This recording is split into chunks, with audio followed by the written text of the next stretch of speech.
Okay, YouTube, in this video I'm just going to kind of briefly review what we mean by even and odd functions, as well as finding the domain of a function algebraically, because you'll notice here in my problem of the day I say no calculator. So let's start with this algebraically deciding whether a function is odd or even. Recall that even functions satisfy the condition that this is true, that when you plug in a negative input you get back the original function that you started with, and an odd function satisfies the condition that when you plug in all negative inputs, all negative x values, you actually get the opposite of what you started with. So the question is this even, odd, or neither? So let's start by plugging in our negative input here, essentially algebraically. That's all we need to do. And I'll put that in wherever I see an input field here, or an x, we'll put in a negative x, and simplify this expression. So I know that when I square this negative x squared, it's just going to become a positive x squared. So I have positive 2x squared. Now negative 3x is going to be a positive 3x.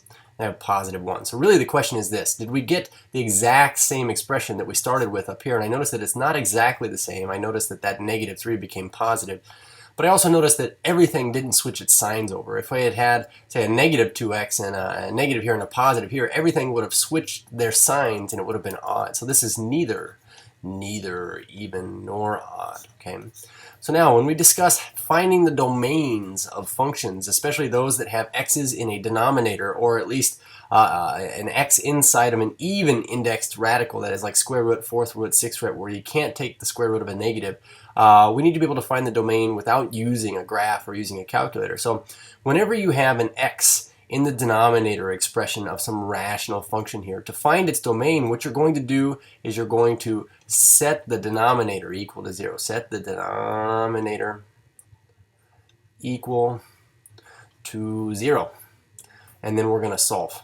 Okay, we're solving for all x values that would cause it to have zeros in the basement. And the reason why is because those would be values that would not be in the domain, because we can't divide by 0. So in this case here, we'd say, well, if I set x squared minus 4 equal to 0, there's two ways we can go about this. We can kick the 4, we get x squared equals 4, and we can take the square root of both sides, which gives us x equals plus or minus 2.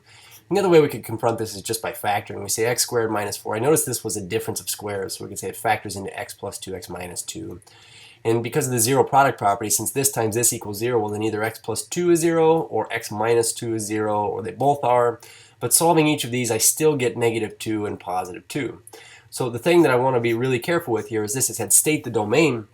The domain we need to write in interval notation. So we're going to write domain of this function is negative infinity up to negative 2, but not including negative 2. And we're going to put that in union with negative 2 to positive 2. Then we're going to put that in union with 2, but not including 2 out to infinity. Essentially, the only things that this domain leaves out are the 2's, because we're using these parentheses here and not brackets. Now when it comes to having an x inside of a radical like this, an even index radical, the thing is we can't have negative values. So negative radicand, not allowed. Okay, not allowed.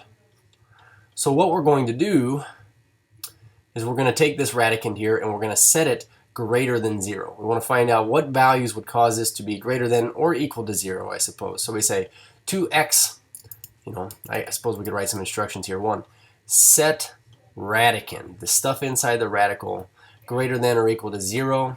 And then the next thing we're going to do is solve for x. Okay, solve for x. So when we do this here, we say 2x plus 1 is greater than or equal to 0. Well, we're going to kick the 1 to the other side, kick that loose term. We say 2x greater than or equal to negative 1, and we'll divide everything by the 2 here. Since we didn't divide by a negative, we don't need to switch this sign over here, but we get x values greater than or equal to negative 1/2. These are all values that are in the domain, or in other words, these are all values that would cause this to be greater than or equal to 0. So we would say the domain of this here, the domain of this, would be all values greater than or equal to 1/2. And the way we'd write that is including negative 1/2 up to positive infinity. We don't include positive infinity. So here's the domain of this function. Here's the domain of the first function. Cheers.